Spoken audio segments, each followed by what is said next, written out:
ఒక్కసారి మీరు fly ash అధ్యక్ష, ఈ ఫ్లై యాష్ స్కామ్ అనేది మా కరీంనగర్ జిల్లాలో రామగుండం నియోజకవర్గం నుంచి ఫ్లై యాష్ వెళ్తుంది అధ్యక్ష. ఈ ఫ్లై యాష్ అనేది ఫ్రీగా ఇస్తున్నారు అధ్యక్ష, నో ప్రాబ్లం, దాంట్లో ఏం అభ్యంతరం లేదు. కానీ చాలా తెలివిగా వీళ్ళు ఏమడుగుతున్నారు అంటే అది ఫ్రీ ఇస్తున్నారు కదా, మరి జిఎస్టీ బిల్లు దానికి ఉండదు, నువ్వు బిల్లు ఎట్లా అడుగుతున్నావు అన్నారు. నేను జిఎస్టీ బిల్ అడుగుతలేను అధ్యక్ష, దాని వే బిల్ అడుగుతా ఉన్నాను. ఆ వే బిల్ లేకుండా అధ్యక్ష మీరు ఇది చూడొచ్చు అధ్యక్ష, ఇది వాళ్ళ పర్మిట్ బిల్.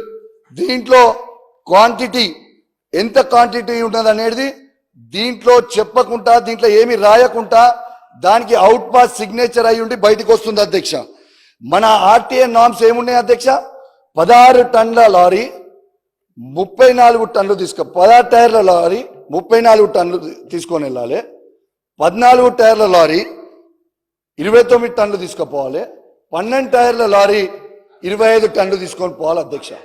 ఇవి తీసుకొని పోతే అధ్యక్ష దీని వెయిట్ వీలు పే చేస్తే 16 టైర్ల లారీది 34 టన్నులు పోవాల్సింది 76.5 టన్నులు పోతున్నాయి అధ్యక్ష.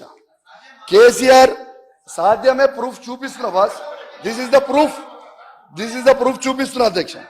అయితే దీన్ని మనం చూపిస్తుంటే అధ్యక్ష వీళ్ళు కనీసము 76 టన్నులు పోతుంటే వీళ్ళు కనీసము కేసీఆర్ గారు వేసిన అద్భుతమైన రోడ్లు ఓవర్లోడ్ పోవడం వల్ల ఆ రోడ్లు పాడైతున్నాయి.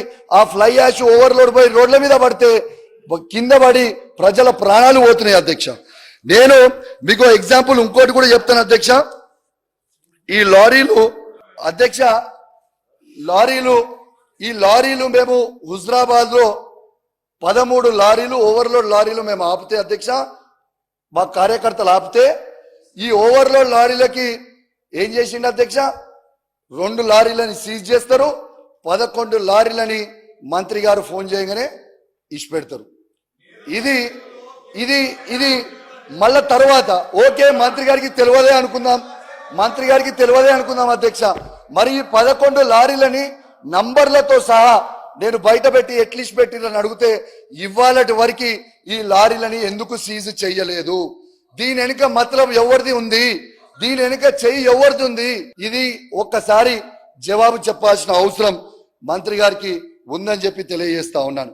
ఎందుకంటే కేసీఆర్ గారు ఇంత అద్భుతమైన రోడ్లు తయారు చేసి పెట్టుంటే ఆ రోడ్లని ఓవర్లోడ్ తీసుకుపోయి ఆ రోడ్లని పాడు చేస్తుంటే మా ప్రజలు ఇబ్బంది పడతా ఉన్నారు అధ్యక్ష. నేను ఆపంగానే ఏం చేస్తారు అధ్యక్ష, మంత్రి గారు హుజురాబాద్ నుంచి పోతుంటే కౌశిక్ రెడ్డి గట్టిగా ఉన్నాడు ఆపుతుండని చెప్పి రూట్ డైవర్ట్ చేసి హుస్నాబాద్ నుంచి తీసుకుపోయాడు అధ్యక్ష. ఇది నిజమా కాదా, దీంట్లో ఎంక్వైరీ చేయండి అధ్యక్ష. Is is not true, you answer. ఇది గ్యారెంటీగా అధ్యక్ష తీసుకొని పోయిండ్రు. ఖచ్చితంగా అధ్యక్ష దీని మీద ఖచ్చితంగా చర్యలు తీసుకోవాలని నేను విజ్ఞప్తి చేస్తా ఉన్నాను అధ్యక్ష.